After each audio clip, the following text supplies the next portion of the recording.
सध्या महागाई वाढते, पण त्या प्रमाणात आपल्याला हवे तेवढी पगारवाढ होताना दिसत नाही. मग खर्चाची सांगड घालणं कठीण होऊन बसतं. पैसे कुठून आणायचे किंवा पैशासाठी विश्वासाचा पर्याय कोणता? पैसे बुडणार नाहीत ना? इतकंच काय तर हवे तेव्हा ते परत मिळतील का? अशा सर्व कठीण प्रश्नांचं तुमच्यासाठी सोपं असलेलं उत्तर म्हणजेच म्युच्युअल फंड. म्युच्युअल फंड या दोन शब्दांचा अर्थ समजून घेऊया.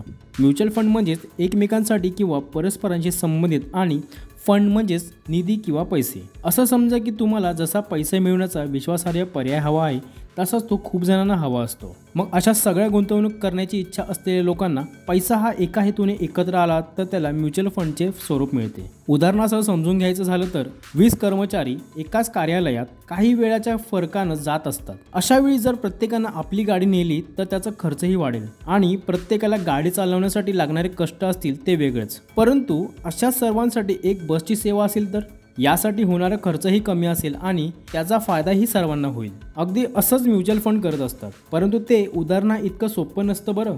तर ते कसं? तर म्युच्युअल फंड म्हणजे नक्की काय? शेअर बाजाराचे ज्ञान नाही, पण पैसे गुंतवण्याची इच्छा आहे. शेअर बाजाराचे थोडेसे ज्ञान आहे, पण एक रकमी भरपूर पैसे गुंतवणं येते शक्य नाही. शेअर बाजारातील जोखीम कमी हवी आणि थोडीशी मिळणाऱ्या उत्पन्नात स्थिरता सुद्धा हवी. या सगळ्या अपेक्षा म्युच्युअल फंड पूर्ण करू शकतो. गुंतवणूकदारांनी गुंतवलेल्या पैशाचे एका एक्सपर्टने केलेले व्यवस्थापन म्हणजेच म्युच्युअल फंड.